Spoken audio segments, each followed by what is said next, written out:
Last वाली class में है ना हम कॉस्ट शीट के क्वेश्चंस कर रहे थे। आज भी हम कॉस्ट शीट के जो बचे हुए 2 क्वेश्चंस है ना वो कंप्लीट करेंगे। लेकिन जो भी क्वेश्चन करेंगे ना वो तुम्हें कॉपी में करने की जरूरत नहीं है, वो तुम यहां पर देखोगे, क्वेश्चंस देखोगे।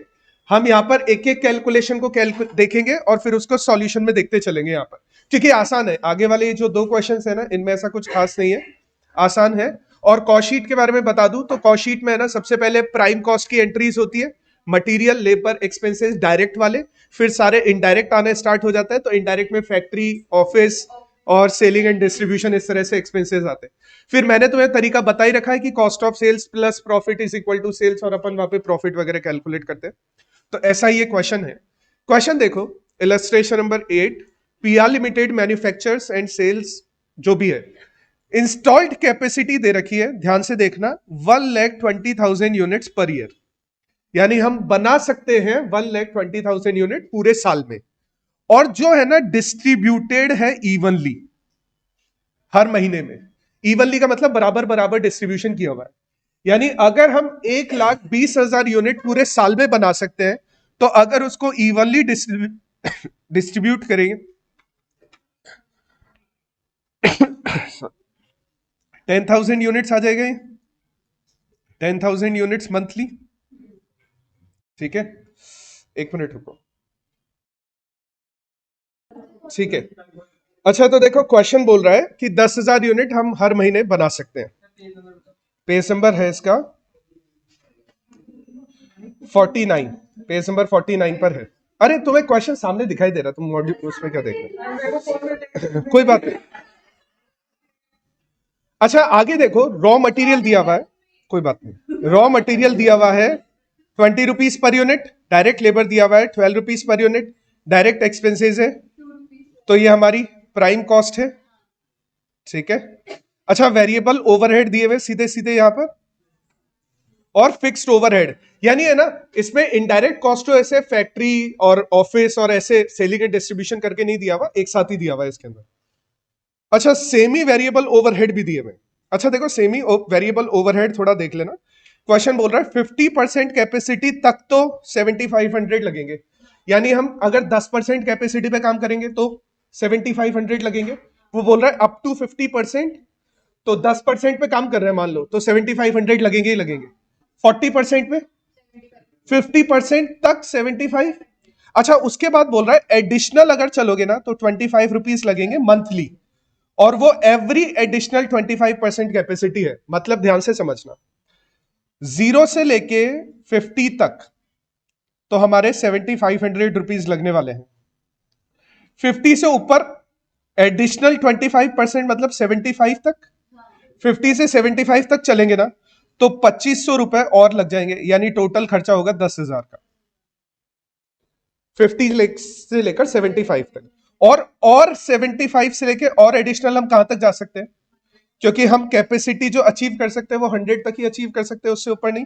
तो 100 तक अचीव करेंगे तो 12,500।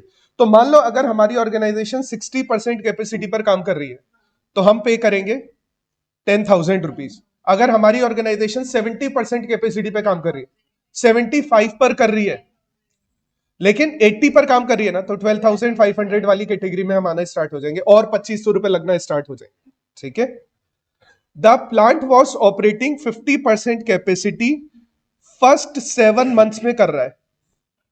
यानी जनवरी, फरवरी, मार्च, अप्रैल, मई, जून, जुलाई, 7 मंथ हो गए। 7 मंथ में वो 50% कैपेसिटी पे काम कर रहा है, और बाकी बचे रिमेनिंग कितने मंथ्स हो गए, 5 मंथ्स, उनमें 100% कैपेसिटी पर काम कर रहे हैं। स्टार्टिंग वाले 7 मंथ में 50% और लास्ट बचे हुए 5 मंथ में 100% कैपेसिटी पर काम कर रहे हैं। ठीक है, सेलिंग प्राइस दी हुई है स्टार्टिंग वाले 7 मंथ्स की, ध्यान से देखना है 1 जनवरी से लेकर 31 जुलाई की। सेलिंग प्राइस दी हुई है 69। और कंपनी है ना, यहां पे देखो एक लास्ट पॉइंट है, कंपनी का जो टारगेट है ना, प्रॉफिट टारगेट, वो 8 लाख रुपए का है पूरे साल का, है ना, एनुअल प्रॉफिट टारगेट है। तो हमें है ना स्टार्टिंग वाले 7 मंथ की सेलिंग प्राइस दी हुई है, हमें बाद वाले बचे हुए 5 मंथ की सेलिंग प्राइस निकालनी इस क्वेश्चन में। तो कॉस्ट शीट बनानी है 2, एक तो बनेगी फर्स्ट वाले 7 मंथ के लिए और एक बनेगी लास्ट वाले 5 मंथ्स के लिए। अच्छा फर्स्ट वाले 7 मंथ हम हर महीने कितनी यूनिट्स बना सकते हैं, 10,000 ऊपर हमने देखा था। हम हर महीने 10,000 यूनिट्स बना सकते हैं। तो हम 7 मंथ में कितनी यूनिट बना पाएंगे? 70,000। लेकिन हम स्टार्टिंग वाले 7 मंथ में कितनी कैपेसिटी पर काम कर रहे हैं? तो हम कितनी यूनिट्स बना पाएंगे? पक्का? यानी हम स्टार्टिंग वाले 7 मंथ में बना पाएंगे 35,000 यूनिट्स। दिक्कत है इसमें? पूछ लो, दिक्कत है तो। हर महीने 10,000 यूनिट्स, ठीक है, हर महीने 10,000 यूनिट्स, और 7 मंथ में हम बना पाएंगे 70,000, और हमारी कैपेसिटी 50% ही है, तो हम 35,000 यूनिट्स ही बना पाएंगे। अच्छा, लास्ट वाले 5 मंथ्स में तो हम 100% कैपेसिटी पे काम कर रहे हैं ना, तो 10,000 यूनिट्स हर महीने इंटू 5 मंथ्स इंटू 100%, तो हम 50,000 यूनिट बना पाएंगे। तो फर्स्ट वाले 7 मंथ में कितनी यूनिट्स बनेगी, और लास्ट वाले 5 मंथ्स में? यहां तक कोई दिक्कत है? पक्का? तो देखो ये 35 और 50,000, दिक्कत नहीं। अच्छा, रॉ मटेरियल लग रहा है 20 रुपए पर यूनिट का, तो 35,000 यूनिट्स के हिसाब से 20 रुपए पर यूनिट का करोगे तो 7 लाख रुपए का रॉ मटेरियल है। 7 लाख रुपए का रॉ मटेरियल। अच्छा, उधर 50,000 यूनिट्स बन रही थी, तो इंटू 20, 20 लाख रुपए का रॉ मटेरियल, 10 लाख रुपए का, सॉरी, 7 लाख और 10 लाख रुपए का रॉ मटेरियल। दिक्कत? पक्का कर दोगे? नेक्स्ट, डायरेक्ट लेबर के लग रहे हैं 12 रुपए, तो 35,000 4,20,000, और 50,000 6 लाख रुपए, तो 4,20,000 और 6 लाख, 4,20,000 और 6 लाख। दिक्कत? आगे देखते हैं। नेक्स्ट दिया हुआ है अपने को डायरेक्ट एक्सपेंसेस 2 रुपए पर यूनिट, तो 35,000 यूनिट्स के 70,000 और 50,000 के 1 लाख, तो ये हो जाएगा 70,000 और 1 लाख। नेक्स्ट, वेरिएबल ओवरहेड 16 रुपए पर यूनिट, 5,60,000 और 50,000 के 8 लाख रुपए, 16 पंजे 80, 8 लाख रुपए, ठीक है, तो 5,60,000 और 8 लाख रुपए। दिक्कत? आगे देखो, फिक्स्ड ओवरहेड, फिक्स्ड ओवरहेड लगे अपने 3 लाख रुपए के। अब क्या हुआ, ये 3 लाख रुपए पूरे साल में लगे अपने, तो स्टार्टिंग वाले 7 मंथ्स में कितने लगे? अगर 3 लाख रुपए पूरे साल में लगे हैं, तो एक महीने के कितने हो गए? डिवाइड बाय 12 इंटू 7 कर दोगे, तो 7 मंथ्स के आ जाएंगे। कितने आ जाएंगे? बचे 125, वो लास्ट में चले जाएंगे, तो दूसरे वाले के 175 और 125 हो जाएंगे, ठीक है। अच्छा, अगर हम 50% कैपेसिटी पर काम कर रहे हैं, तो हमने पढ़ा था सेमी वेरिएबल ओवरहेड लगते हैं। कितने लगते हैं? 7,500 रुपीज पर मंथ, तो 7 मंथ के कितने हो जाएंगे? 7,500 इंटू 7,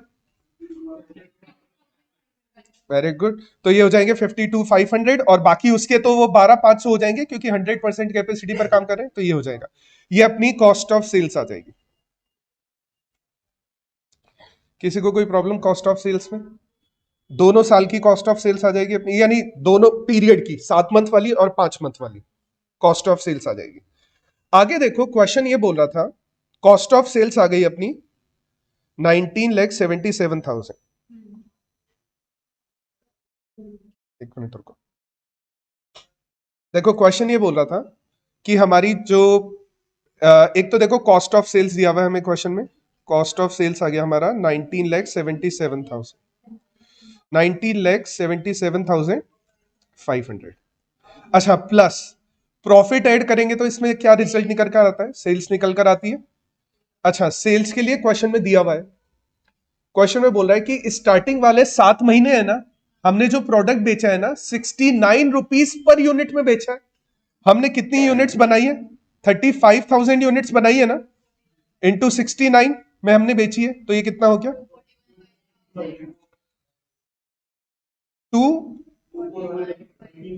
15,000, ठीक है। अच्छा, तो हम इधर उधर करके ये प्रॉफिट निकाल देंगे, तो प्रॉफिट आ जाएगा हमारा 4,37,500, ये हमारा प्रॉफिट आ गया, और यही प्रॉफिट यहां पर भी दिया हुआ होगा।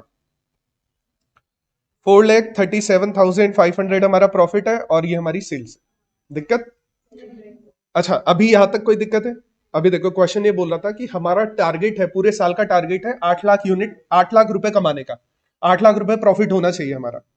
हमने स्टार्टिंग वाले 7 महीने में इतना प्रॉफिट कमा लिया है, स्टार्टिंग वाले 7 महीने में हमने इतना प्रॉफिट कमा लिया है ना, और हमारा कितना प्रॉफिट और हमें कमाना बाकी है, तो हम क्या करेंगे, 8 लाख में से इसको माइनस कर देंगे 437,500 को, इतना प्रॉफिट हमें और चाहिए, तो 362,500 ये प्रॉफिट आ गया, तो वही कॉस्ट ऑफ सेल्स में प्रॉफिट ऐड होगा, तो सेल्स आ जाएगी हमारी। दिक्कत? अच्छा, हमें निकालना है, हमें सिर्फ प्रॉफिट नहीं निकालना है, हमें यह भी निकालना है कि जो लास्ट वाले 5 महीने उनमें हमने सामान कितने रुपए का बेचा है, सेलिंग प्राइस।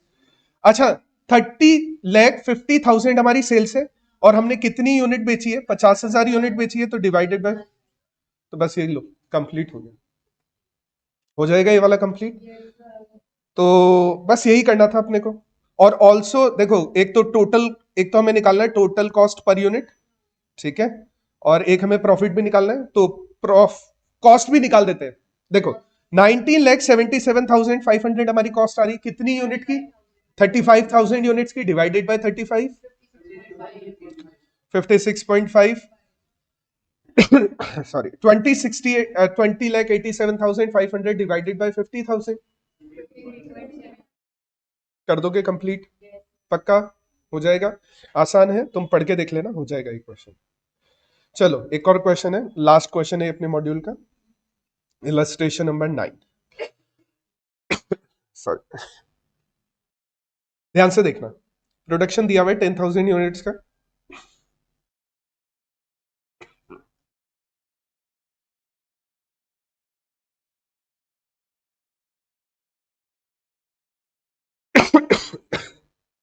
पता नहीं कैसे हो जाता है सर्दियों के अंदर, क्यों होता है सर्दियों के अंदर? तो मैंने है ना, सर्दियों में है ना, एक सबके, लगभग सबके होता है कि है ना, एक हमारी एक ग्लैंड होती है, ऐसे गले ऊपर की तरफ होती है, गले में ऊपर की तरफ, जिसको टॉन्सिलाइटिस हो जाता है, टॉन्सिलाइटिस, टॉन्सिलाइटिस है ना, तो एक ग्लैंड होती है, ऊपर की तरफ होती है, गले में ऊपर की तरफ होती है टॉन्सिलाइट, तुम पता नहीं साइंस पढ़े हुए हो, लेकिन पता नहीं याद भी है या नहीं है। तो उसपे क्या होता है, सर्दियों के अंदर इतनी ठंडी हवा होती है ना, हमारी नाक की हड्डियां होती है बहुत सारी, और है ना ऐसे राउंड राउंड बहुत सारी घूमती भी होती है वो, और नाक की हड्डी बहुत सॉफ्ट होती है, तुम देखना कोई भी ऐसे घूसा मारता है ना, तो मूवीज में देखा होगा नाक की हड्डी टूट जाती है। अच्छा है ना, नाक की हड्डी थोड़ी सॉफ्ट होती है, लेकिन अगर उसको फैलाओ ना, तुम ऐसे फैलाओ, एक इस बिल्कुल स्ट्रेट करके फैलाओ, तो लगभग है ना वो 12 किलोमीटर का एरिया कवर करेगी लगभग, इतनी इतनी ज्यादा ऐसे कॉम्प्लेक्स होती है। अच्छा, हाँ, हाँ, 12 किलोमीटर, हाँ हाँ, 12 किलोमीटर। हमारे लंग्स लंग्स होते हैं ना, लंग्स, उनको भी अगर स्ट्रेच करो ना, तो फुटबॉल का ग्राउंड कवर कर लेंगे। हाँ, इतना इतना कॉम्प्लेक्स मैकेनिक्स होती है, तो है ना, बाहर की हवा ठंडी होती है, हमारी बॉडी को इतनी ठंडी हवा नहीं चाहिए, क्योंकि अगर बहुत ज्यादा ठंडी हवा हमारी बॉडी के अंदर चली जाती है ना, तो निमोनिया हो जाता है, तुमने सुना होगा निमोनिया के बारे में। तो है ना, वो इतनी सारा ट्रेवल करके जाती है ना, तो वो बॉडी के टेम्परेचर के बराबर हो जाती है वो हवा, और फिर हमारे को वो काम आ जाती है इतनी सारी हवा। अच्छा, अब प्रॉब्लम क्या होती है कि कई बार हवा कुछ ज्यादा ठंडी होती है, फिर वो बॉडी के टेम्परेचर के बराबर नहीं हो पाती है, और बॉडी के टेम्परेचर के बराबर नहीं हो पाती है ना, तो है ना, नोज के ऊपर वाली जो ग्लैंड है उसमें आ जाती है सूजन, स्वेलिंग आ जाती है उसके अंदर, और वो स्वेलिंग की वजह से, अच्छा नोज है ना कनेक्ट होती है, गले से कनेक्ट होता है, आईज और नोज और ईयर्स, तभी तो है ना, तुमने देखा होगा,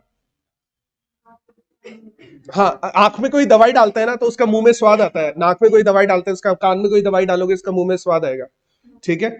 हाँ हाँ, दवाई डालता है तो स्वाद आता है, क्यों, कुछ नहीं कर सकते, वो बॉडी ऐसी है, कुछ नहीं कर सकते, अब चाहे उसमें कुछ भी हो, ठीक है, नाक में दवाई डालोगे, नाक में कचरा भी है, तो उसका भी टेस्ट आएगा, कुछ नहीं कर सकते हो। अच्छा है ना, इसीलिए तुमने देखा होगा ईएनटी वाले डॉक्टर एक ही होते हैं, ठीक है ना, ईयर नोज और थ्रोट वाले डॉक्टर एक ही होते हैं, क्योंकि वो तीनों कनेक्टेड होते हैं। अच्छा, अभी क्या होगा कि जैसे ठंडी हवा जाएगी ना, तो टॉन्सिलाइटिस वाली ग्लैंड जो होती है, मेरे को उस ग्लैंड का नाम याद नहीं आ रहा क्या है, उस पर टकराएगी, और उस पर भी स्वेलिंग आ जाएगी, और उस पर स्वेलिंग आ जाएगी ना, तो ऐसा लगेगा कि हमारे गले के अंदर छाले हो गए हैं, ठीक है, टॉन्सिलाइटिस, और वो बहुत, यानी बहुत पेन होता है। अभी ऐसे नहीं होता है, जब मैं बोल रहा हूँ इतना ज्यादा पेन नहीं होता है, लेकिन जैसे मैं खाना खाऊंगा, पानी पीऊंगा, तब उसमें पेन होता है उसकी वजह से। तो मेरे को है ना टॉन्सिलाइटिस भी है। अच्छा, इस टाइम पर टॉन्सिलाइटिस है, और पानी पीने की इच्छा भी हो रही है कि बहुत ऐसे पानी पी जाऊं बहुत सारा, लेकिन पिया नहीं जाता है वो पानी, नहीं नहीं, उल्टा ज्यादा दर्द होता है वो, ठीक है। और उसका कोई इलाज भी नहीं। 12th में साइंस। हाँ हाँ, तो क्या हो गया, इस सबको पता होता है, सबको पता होना चाहिए ये। क्यों नहीं करेंगे, क्यों नहीं करेंगे? नहीं, उससे क्या फर्क पड़ता है, क्या फर्क पड़ता है? बहुत सारी चीजें ना, बहुत सारी चीजें तुम्हें आगे भी जाके पढ़ानी पड़ेगी, समझानी पड़ेगी। अभी चलो, जैसे मान लो तुम अभी नहीं ले रहे हो सकता है तुम आगे जाके टीचर बन जाओ, कि भाई पार्ट टाइम टीचर 2 3 4 घंटे के लिए क्लासेस लो, तो भी तुम्हें बहुत सारी चीजें। तुम ऐसा नहीं कि आओ चलो पहला क्वेश्चन सॉल्व करते हैं, दूसरा क्वेश्चन सॉल्व करते हैं, बहुत सारी चीजें होती है। और मैंने ना तुम्हें यह बात पहले भी कह रखी है, तुम चाहे कुछ करो मत करो, मत बनो, लेकिन एक बार आईएएस की तैयारी जरूर करना। एक बार तैयारी जरूर करना, बहुत कुछ सीखने को मिलेगा वहां पे। बनो नहीं बनो वो बात की बात है, तैयारी करना एक बार। और जरूरी नहीं है कि किसी कोचिंग में जाके तैयारी करो, खुद अपने आप बुक्स लाके भी पढ़ सकते हो, बहुत कुछ सीखने को मिलता है वहां पे। हाँ, एमबीए जयपुर से किया था मैंने। मेरा नंबर आ गया था बाहर, लेकिन फीस बहुत ज्यादा थी। आज भी एमबीए की फीस बहुत ज्यादा है, हमारे टाइम पे एमबीए की फीस बहुत ज्यादा हुआ करती थी। तो मैंने 2008 में किया था एमबीए, तो मेरा है ना एक 5 में नंबर आया था। एक 5 को इतना बड़ा इंस्टीट्यूट आज की डेट में नहीं है, लेकिन मैं जिस टाइम पे एमबीए कर रहा था ना, उस टाइम पर बहुत बड़ा इंस्टीट्यूट हुआ करता था एक 5। तो मेरा हैदराबाद में नंबर था और उसकी फीस 16,84,000 रुपए थी 4 सेमेस्टर्स की। और 2008 में 16,84,000 रुपए देना मेरे लिए पॉसिबल नहीं था, जबकि मेरे फादर ने सब कुछ बात कर रखी थी, बोले ठीक है हम ये एजुकेशन लोन वगैरह हो जाता है, ये हो जाता है। लेकिन मेरे को पता था कि भाई ठीक है मैं पे नहीं कर पाऊंगा 16,84,000 रुपए उस टाइम पे, तो मैंने उस टाइम ड्रॉप करके फिर जयपुर से ही किया था। जयपुर में कितनी फीस लगी थी? 40,000 रुपए 4 सेमेस्टर की, हर सेमेस्टर की 10,000 रुपए। 16,84,000 से सीधा 40,000 रुपए। ठीक है, राजस्थान यूनिवर्सिटी में था पहले, राजस्थान यूनिवर्सिटी अब तो नहीं करवाता एमबीए, अब तो राजस्थान टेक्निकल यूनिवर्सिटी करवाता है एमबीए। तो पहले राजस्थान यूनिवर्सिटी एमबीए करवाता था, तो 40,000 रुपए फीस लगी थी, और हमने टाइम पास करते करते एमबीए कर दिया था। चलो, रॉ मटेरियल दिया हुआ है देखो 2 लाख रुपए का, है ना? अच्छा, अगर अपन इसको पर यूनिट में कन्वर्ट करें तो 20 रुपए पर यूनिट हो जाएगा ये। अगर 2 लाख रुपए का रॉ मटेरियल है, नंबर ऑफ यूनिट 10,000 है, 20 रुपए का रॉ मटेरियल, लेबर कॉस्ट हो जाएगी 12 रुपए की, है ना? अगर हम पर यूनिट में कन्वर्ट करेंगे। फैक्ट्री ओवरहेड, अच्छा 8 रुपए के होंगे, लेकिन एक चीज देखो, क्वेश्चन में दिया हुआ है कि 50% ओवरहेड है ना वो फिक्स रहेंगे, और 50% जो है वो वेरिएबल रहेंगे। ठीक है, तो 4 रुपए फिक्स के हो गए, 4 रुपए वेरिएबल के हो गए। तो अगर है ना मैं 80,000 की बात करूं, तो 80,000 के दो पार्ट हो जाएंगे, 40,000 के दो पार्ट रहेंगे। ठीक है, कुछ पार्ट फिक्स रहेगा, कुछ पार्ट वेरिएबल रहेगा, बाद में देखते हैं इसको। ऑफिस ओवरहेड भी 40,000 रुपए के, और क्वेश्चन ये बोल रहा है कि जितने भी ओवरहेड है उसका 50% फिक्स रहेगा, 50% वेरिएबल रहेगा। ऐसा नहीं बोल रहा है कि फैक्ट्री वाले ही रहेंगे या ऑफिस वाले रहेंगे। तो इसके भी 20-20 हजार रुपए के दो पार्ट हो जाएंगे। और सेम सेलिंग एक्सपेंसेस के साथ भी ऐसा होगा। ठीक है, सेलिंग एक्सपेंसेस है लेकिन ये ओवरहेड है। इसके सॉल्यूशन में गलती कर रखी है, वो हम बाद में डिस्कस करेंगे। लेकिन सेलिंग एक्सपेंसेस क्या होते हैं? इनडायरेक्ट खर्चे हैं, इनडायरेक्ट खर्चे को हम ओवरहेड बोलते हैं। तो ये भी हमारे ओवरहेड है 10,000 रुपए के। ठीक है, ये भी 5-5 हजार रुपए के हो जाएंगे दोनों में। रेट ऑफ प्रॉफिट दिया हुआ है 25%, और हमें कॉस्ट शीट बनानी है। अच्छा, एक कॉस्ट शीट तो बनेगी 10,000 यूनिट्स के लिए, और आगे क्वेश्चन में दिया हुआ है कि the manufacturer decided to produce, एक और है इस क्वेश्चन में गलती, इसको 2023 कर देना। ठीक है, ये 2023 है। ऊपर जो डेटा दिया हुआ है वो 2022 के लिए, अगला वाला जो डेटा दिया हुआ है वो 2023 के लिए। 2023 में कितनी यूनिट बनाने के बारे में सोचा है? 15,000 यूनिट्स बनाने के बारे में सोचा है। Cost of raw material increase हो जाएगी बाय 20%, लेबर कॉस्ट इंक्रीज हो जाएगी बाय 10%, और सेलिंग एक्सपेंसेस जो है ना वो रिड्यूस हो जाएंगे बाय 20%। ठीक है, प्रॉफिट का रेट है ना जो पहले था ना, पहले कितना रेट था प्रॉफिट का? 25%, वही रेट अभी भी रहने वाला है। ठीक है, आगे बोल रहा है प्रिपेयर ए कॉस्ट स्टेटमेंट 2022 और 2023 दोनों के लिए बनाना है अपने, दोनों के लिए कॉस्ट स्टेटमेंट बनाना है। ठीक है, अच्छा सबसे पहले इसमें भी हम वैसी एंट्री कर देंगे। सबसे पहले कॉस्ट ऑफ रॉ मटेरियल आ जाएगा 2 लाख रुपए का, लेबर कॉस्ट आ जाएगी 1,20,000 की, दोनों को ऐड करेंगे तो 3,20,000 रुपए की प्राइम कॉस्ट हो जाएगी। दिक्कत सबसे पहले प्राइम कॉस्ट में, तो cost of raw material 2 lakh रुपए का, पर यूनिट 20 रुपए। ठीक है, 1,20,000 रुपए का लेबर, पर यूनिट 12 रुपीज, और हमारी प्राइम कॉस्ट हो जाएगी 3,20,000 की, है ना? अभी ओवरहेड आना स्टार्ट हो जाएंगे। ओवरहेड में सबसे पहले आएगा फैक्ट्री ओवरहेड, 80,000 रुपए के है ना, 40-40 हजार रुपए के फिक्स्ड और वेरिएबल। तो फिक्स्ड 40 का, वेरिएबल 40 का, और फिक्स्ड हो जाएगा हमारा 40,000 का। ठीक है, तो दोनों को ऐड करोगे, इन दोनों को ऐड करोगे तो हमारी फैक्ट्री कॉस्ट आ जाएगी, फैक्ट्री कॉस्ट 4 लाख रुपए की आ जाएगी। अच्छा, अभी हम जोड़ेंगे इसमें ऑफिस वाले खर्चे, तो ऑफिस ओवरहेड दिए हुए 40,000 रुपए के, तो दोनों के 20-20 हजार रुपए हो जाएंगे, फिक्स्ड के और वेरिएबल के। तो यहाँ पे दोनों के 20-20 हजार रुपए हो जाएंगे, फिक्स्ड के और वेरिएबल के। तो 4,40,000 हमारी कॉस्ट ऑफ प्रोडक्शन। कौन सी लेबर कॉस्ट? 2 लाख नहीं है ये, 1,20,000 है ये। और 2 लाख डिवाइडेड बाई 10,000 करोगे तो यहाँ पे 20 आना चाहिए था, लेकिन यहाँ पे 12 है ना, तो ये 1,20,000, वो तो प्रिंटिंग मिस्टेक है। ठीक है, कोई दिक्कत है इसमें?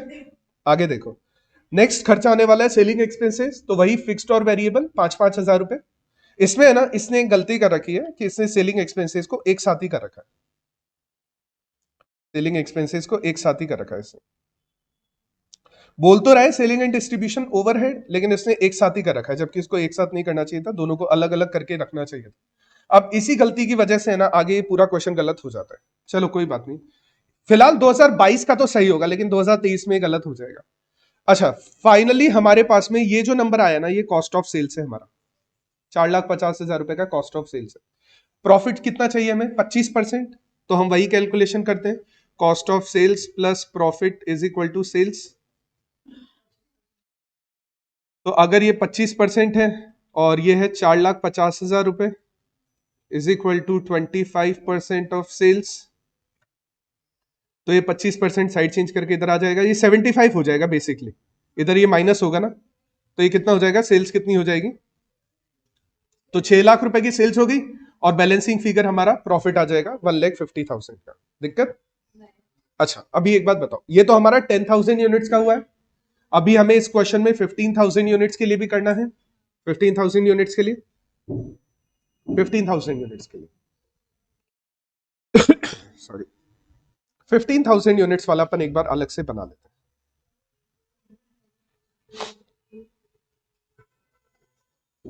कौन सा इलस्ट्रेशन था ये? 9th पेज नंबर कौन सा है ये? 51, 50। ठीक है, तुम्हें बनाने की जरूरत नहीं है, तुम सिर्फ समझ लो, आसान रहेगा। पर्टिकुलर्स और अमाउंट। ठीक है, सबसे पहले डायरेक्ट मटेरियल।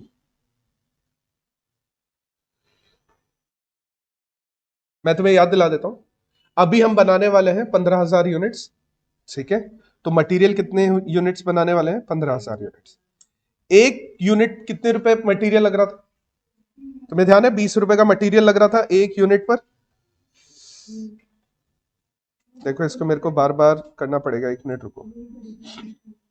पेपर नंबर 8,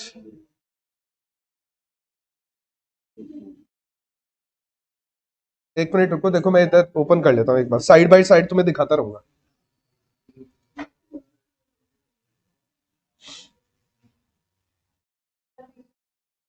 हाँ हाँ ठीक है, 20 रुपए था, मेरे को तो याद है, मैं तो बस तुम्हें एक बार दिखाने के लिए बता रहा हूं। अच्छा, वापस देखो क्वेश्चन पे आ जाते हैं।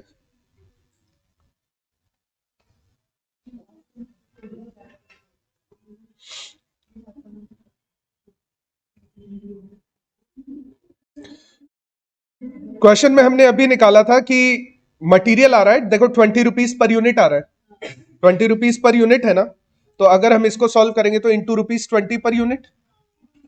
और एक और चीज, मटेरियल की कॉस्ट बढ़ने वाली है, मटेरियल की कॉस्ट बढ़ के कितनी हो जाएगी? मटेरियल की कॉस्ट बढ़ के, देखो यहां पे बोल रहा है, यहां पे बोल रहा है the material will increase bye 20%, तो इंटू 120/100 कितना हो जाएगा ये डायरेक्ट मटेरियल? 3,60,000, 3,60,000 का डायरेक्ट मटेरियल हो जाएगा अपना। ठीक है, अच्छा अभी इसके बाद डायरेक्ट लेबर का नंबर है, डायरेक्ट लेबर। अच्छा, 15,000 यूनिट्स बनानी है हमें, पहले लेबर यूज हो रही थी 12 रुपीज पर यूनिट की,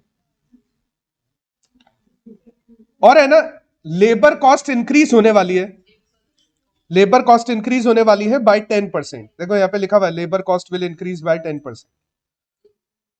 तो 110 अपॉन 100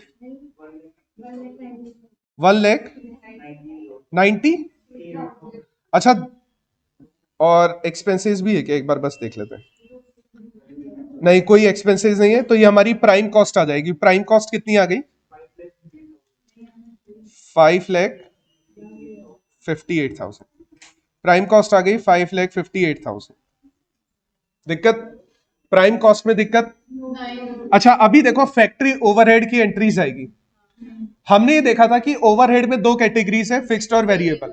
एक बात बताओ, क्या नंबर ऑफ यूनिट्स बढ़ने की वजह से टोटल फिक्स कॉस्ट इंक्रीज होगी? क्या नंबर ऑफ यूनिट्स बढ़ने की वजह से टोटल फिक्स कॉस्ट इंक्रीज होगी? नहीं होगी। तो यहां पर है ना, हम दो एडिशन कर देते हैं। एक तो हम कर देते हैं फिक्स्ड फैक्ट्री ओवरहेड। अच्छा, फिक्स फैक्ट्री ओवरहेड जो है ना, वो हमारे 40,000 ही रहने वाले। फिक्स्ड फैक्ट्री ओवरहेड हमारे 40,000 ही रहने वाले। वेरिएबल फैक्ट्री ओवरहेड है ना, वो हम कैलकुलेट कर लेते हैं।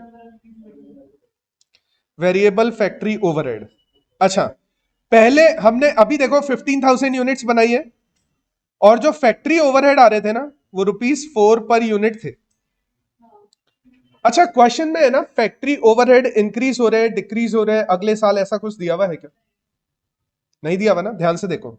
एक तो हमें दिया हुआ है कि cost of raw material increase हो रही है बाय 20%, और एक हमें दिया हुआ है लेबर कॉस्ट इंक्रीज हो रही है बाय 10%, और एक हमें दिया हुआ है सेलिंग एक्सपेंसेस रिड्यूस हो रहे हैं बाय 20%। तो हमें फैक्ट्री ओवरहेड के बारे में कुछ नहीं बोला गया है, ना ही हमें ऑफिस एडमिनिस्ट्रेशन ओवरहेड के बारे में कुछ बोला गया है। तो हम उसको एज इट इज ही रखेंगे। तो ये हो जाएगा अपना 60,000, ये अपना 60,000 हो जाएगा। तो ये हो जाएगा 6,58,000। 6,58,000 हो जाएगा। ये हमारी आ जाएगी वर्क कॉस्ट आ जाएगी। अच्छा, अभी यहां पर वही हम स्टार्ट करते हैं फिक्स्ड ऑफिस ओवरहेड, और हम स्टार्ट करते हैं वेरिएबल। अच्छा, तुम्हें ध्यान है कि कितने कितने थे पहले? 20,000 थे। 20,000 ₹2 पर यूनिट, है ना, ₹2। तो फिक्स तो उतने ही रहने वाले हैं, 20,000। फिक्स तो 20,000 ही रहने वाले हैं। वेरिएबल चेंज हो जाएंगे, 15,000 इंटू ₹2 पर यूनिट, तो 30,000 ये हो जाएंगे। 7,08,000 हो जाएगा। ये हमारा आ जाएगा कॉस्ट ऑफ प्रोडक्शन। हमारा आ जाएगा कॉस्ट ऑफ प्रोडक्शन। अच्छा, कॉस्ट ऑफ प्रोडक्शन में अभी ऐड होने वाले हैं सेलिंग। ठीक है, 20% से रिड्यूस हो रहे हैं, लेकिन वहां पर भी फिक्स्ड और वेरिएबल आएगा।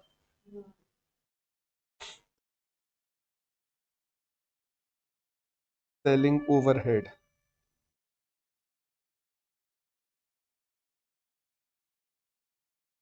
अच्छा, आप सुनो, पहले दिए हुए थे हमें 10,000। 10,000 अगर वेरिएबल निकालोगे तो 50 पैसे पर यूनिट, क्योंकि हमने 10,000 यूनिट बनाई थी। अच्छा, फिक्स तो हो गए 5,000 के, और वेरिएबल हो गए 15,000 इंटू 50 पैसे पर यूनिट। और ये है ना, पहले से 20% कम हो गए, तो मल्टीप्लाई बाय 80%। 100/120? नहीं नहीं नहीं नहीं नहीं। अच्छा, 100/120 कर रहे हो ना, तो तुम प्रेजेंट वैल्यू निकाल रहे हो, ये हम फ्यूचर की वैल्यू निकाल रहे हो, तो सिंपली 80% ही करना है इसका। कितना? 6,000। हाँ, 75 × 80, तो ये हो जाएगा 7,19,000। अच्छा, ये वाला नंबर है ना, ये डिफरेंट आएगा अपना। यहां तक तो सारे नंबर सेम आएंगे, ध्यान से देखना। 7,08,000 तक तो सब कुछ सेम रहेगा अपना। 7,08,000 तक तो सब कुछ सेम रहेगा। इसने क्या किया, सेलिंग एंड डिस्ट्रीब्यूशन ओवरहेड को एक ही मान लिया इससे, पूरा का पूरा। इसने पूरा का पूरा इसको वेरिएबल मान लिया। सेलिंग एंड डिस्ट्रीब्यूशन ओवरहेड को इसने पूरा का पूरा वेरिएबल मान लिया, जबकि क्वेश्चन बोल रहा था कि 50% फिक्स्ड है, 50% वेरिएबल है।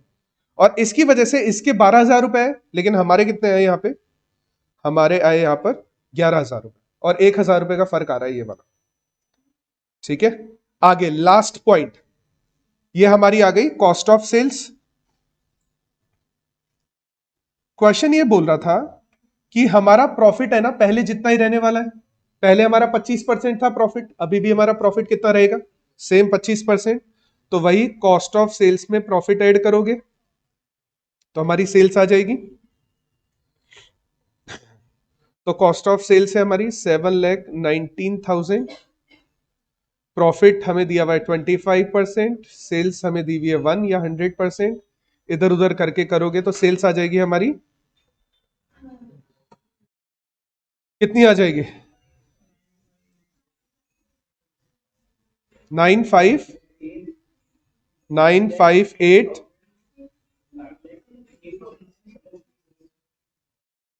ये हमारी सेल्स आ जाएगी। अच्छा, अभी क्या करना चाहिए था, इस क्वेश्चन को अगर हमें एज इट इज सॉल्व करना है ना, इस क्वेश्चन को हमें एज इट इज सॉल्व करना है, क्योंकि देखो इस क्वेश्चन के बाद चैप्टर खत्म है। इस क्वेश्चन को हमें जैसा ये दिया हुआ है वैसा ही सॉल्व करना है ना। तो इस क्वेश्चन में एक डेटा और होना चाहिए था कि जितने भी सेलिंग ओवरहेड है ना वो वेरिएबल है।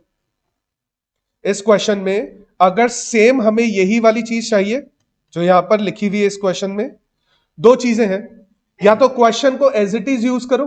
अगर क्वेश्चन को एज इट इज यूज करोगे ना तो ये 7,20,000 नहीं आएगा, ये 7,19,000 ही आएगा। लेकिन अगर तुम ये वाला डेटा चाहते हो कि 7,20,000 आए तो क्वेश्चन में तुम्हें एक चीज बदलनी पड़ेगी, तो है ना, तुम यही बाद में पढ़ोगे क्वेश्चन। तो इससे बेटर है कि हम डेटा चेंज करें, नीचे आंसर चेंज करें। यहां पे क्वेश्चन में तुम ये लिख सकते हो, all the selling expenses are variable. तो क्वेश्चन अगर तुम्हारे पास मॉड्यूल वगैरह है तो यहां पे लिख लेना तुम क्वेश्चन में कि all the selling expenses are variable. अगर सारे सेलिंग एक्सपेंसेस वेरिएबल है ना तब वो ठीक है कि हम उसको डायरेक्ट 1 रुपए ले लें।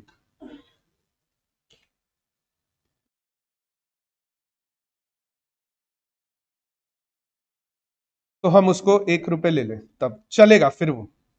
लेकिन उसके लिए ये वाला पॉइंट होना जरूरी है क्वेश्चन में कि हमारे पास जितने भी वेरिएबल सेलिंग एक्सपेंसेस है ना वो सारे के सारे वेरिएबल है, उसमें फिक्स्ड और वेरिएबल का कोई लेना देना नहीं है।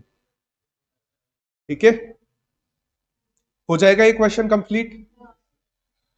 चलो एक और क्वेश्चन मैं तुम्हें समझा देता हूं, यहां पर तुम खुद ट्राई करोगे इस क्वेश्चन को, एग्जाम में आया हुआ क्वेश्चन है, हम उसको देख लेते हैं और तुम लोग खुद ट्राई करोगे।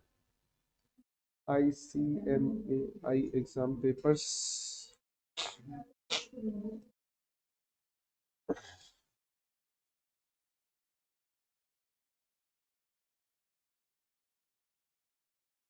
अच्छा देखो ये क्वेश्चन पेपर है, इस क्वेश्चन में बस एक ही अलग है पॉइंट, बाकी तुम्हें समझ में आ जाएगा। क्वेश्चन पेपर है कॉस्ट अकाउंटिंग का, दिसंबर 23 का क्वेश्चन पेपर है, सिलेबस 22 का है ये क्वेश्चन पेपर। और इसमें हमारे पास कॉस्ट शीट का एक क्वेश्चन आया था।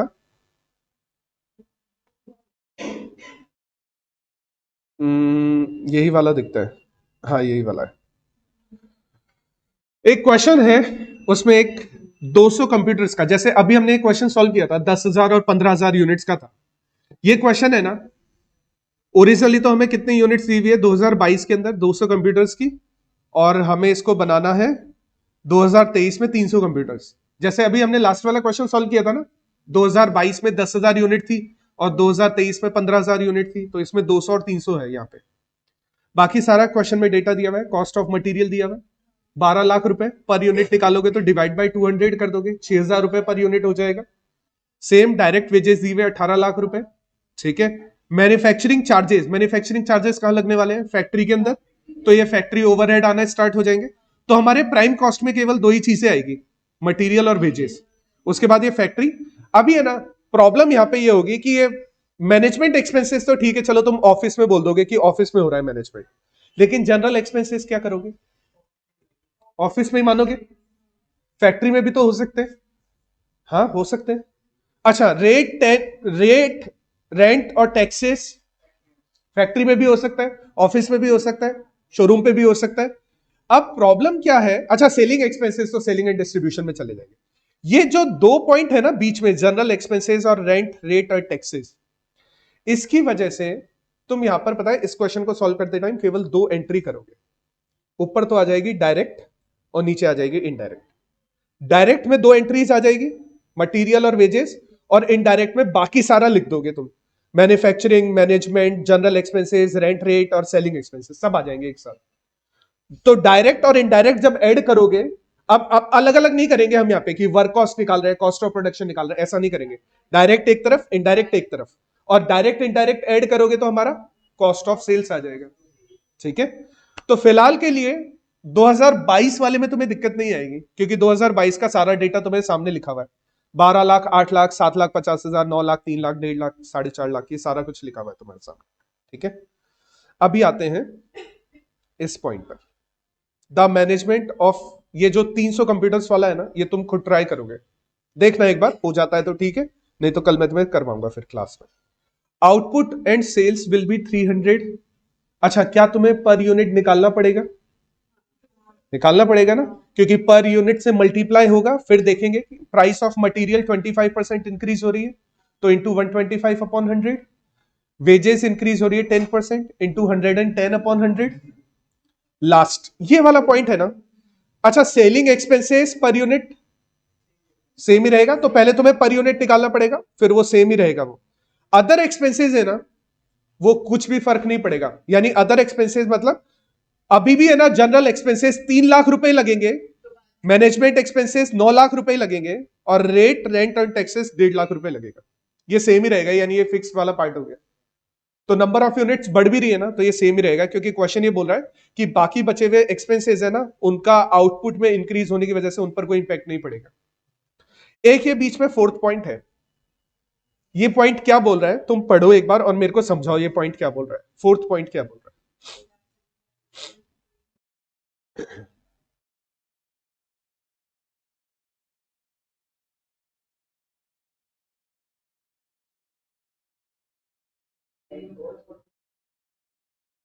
ये बोल रहा है प्राइस ऑफ मटेरियल 25% इंक्रीज हो रहा है, वेजेस 10% इंक्रीज हो रहा है।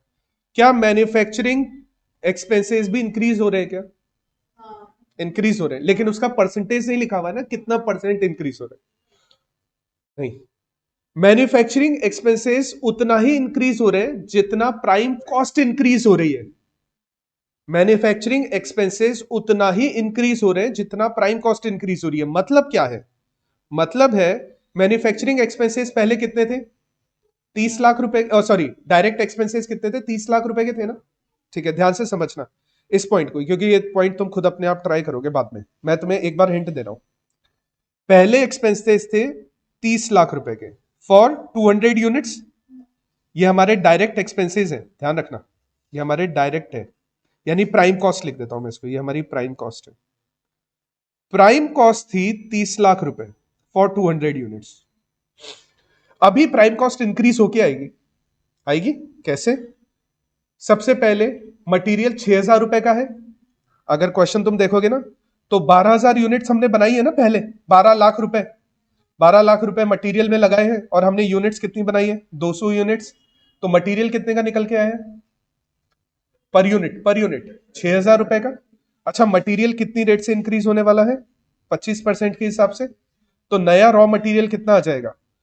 ध्यान से देखना, नए वाले रॉ मटेरियल की एंट्री कर रहे हैं, रॉ मटेरियल कंज्यूम्ड की एंट्री, 300 यूनिट इंटू 6,000 इंटू 25% था ना, तो 125 अपॉन 100 कितना हो जाएगा? 7,50,000। नहीं, 7,50,000 थोड़ी आएगा, 22,50,000। अच्छा, ये तो मटेरियल आ गया। क्वेश्चन बोल रहा है कि जो लेबर है ना, वो भी इंक्रीज होने वाली है। लेबर इंक्रीज होने वाली है by 10%। Labour wages per unit will increase by 10%। अच्छा, वेजेस पहले कितनी आई थी पर यूनिट? अगर निकालोगे तो, पर यूनिट निकालोगे तो 9,000 रुपए पर यूनिट हो गया, 9,000 रुपए पर यूनिट हो गया ये। तो लेबर हो जाएगा 300 इंटू 9,000 इंटू 110/100, 110 अपॉन 100। टोटल कितना हो गया?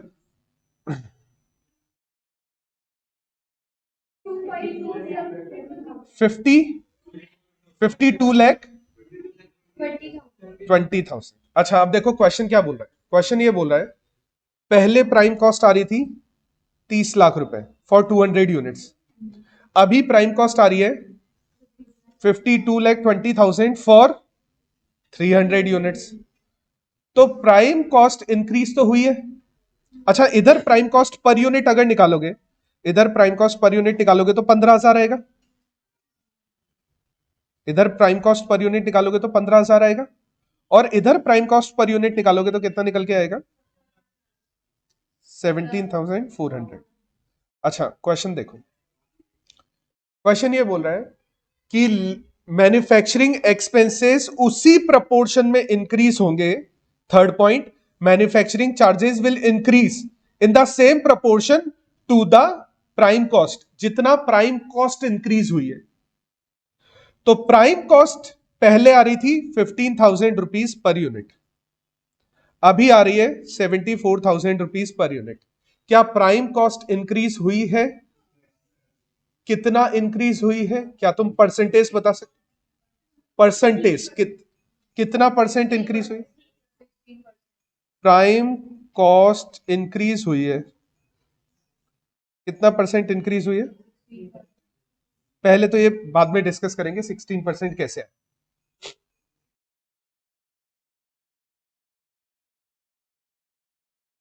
लिख सकते हो है ना काव्या, लिख सकते हो ये सब चीज, लेकिन है ना तुम्हें करने की जरूरत नहीं है ये सब चीज।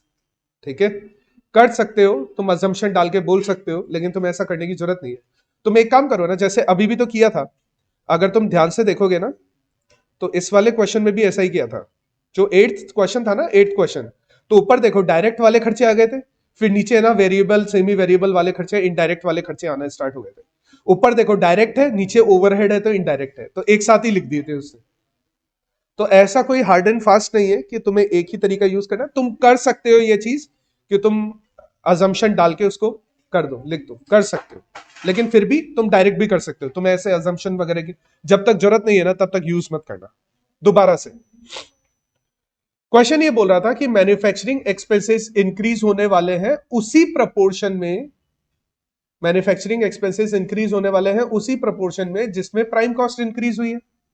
अच्छा प्राइम कॉस्ट 30 लाख से बढ़कर 52 लाख हो गई, 52,20,000 हो गई। परसेंटेज इन दोनों के बीच में निकलेगा या परसेंटेज इन दोनों के बीच में निकलेगा?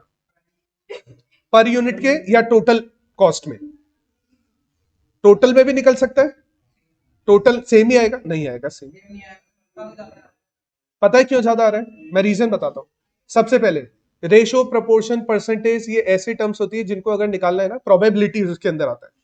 तो न्यूमरेटर डिनोमिनेटर दोनों का यूनिट मेजरमेंट सेम होना चाहिए। इधर तुम पता है क्या लिख रहे हो? 30 लाख रुपए फॉर 200 यूनिट्स, 30 लाख फॉर 200, और इधर लिख रहे हो तुम नीचे डिनोमिनेटर में लिख रहे हो मान लो 52 लाख फॉर 300 यूनिट्स। तो दोनों का यूनिट मेजरमेंट सेम नहीं है ना। तो सबसे पहले दोनों का यूनिट मेजरमेंट सेम करने के लिए मैंने दोनों को पर यूनिट में कन्वर्ट कर दिया। पर यूनिट में कन्वर्ट किया तो 15,000 और 17,400 आ गया, 15,000 और 17,400। अब हम इसको सॉल्व कर सकते हैं परसेंटेज में, क्योंकि दोनों का unit measurement rupees per unit है।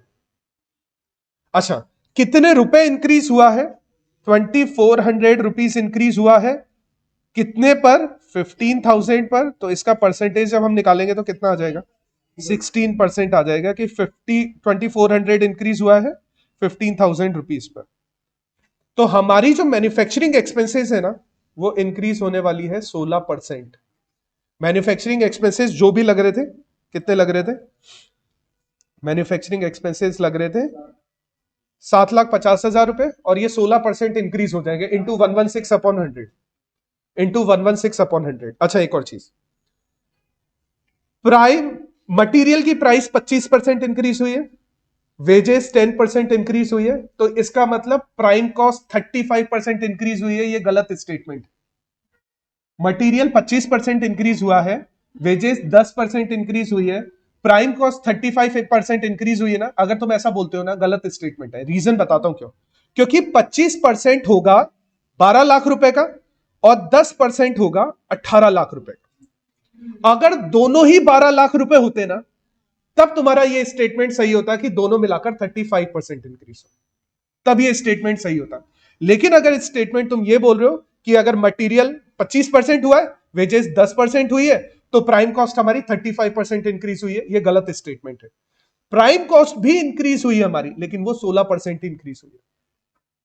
प्राइम कॉस्ट भी इंक्रीज हुई है, लेकिन वो 16% इंक्रीज हुई है। अच्छा, अब तुम सोचो एक चीज, 10 और 25 के बीच में वो नंबर आया 16, तो 16 पता है 10 के पास में है, 25 से थोड़ा दूर है, 10 के पास में। पता है 10 के पास में क्यों है वो?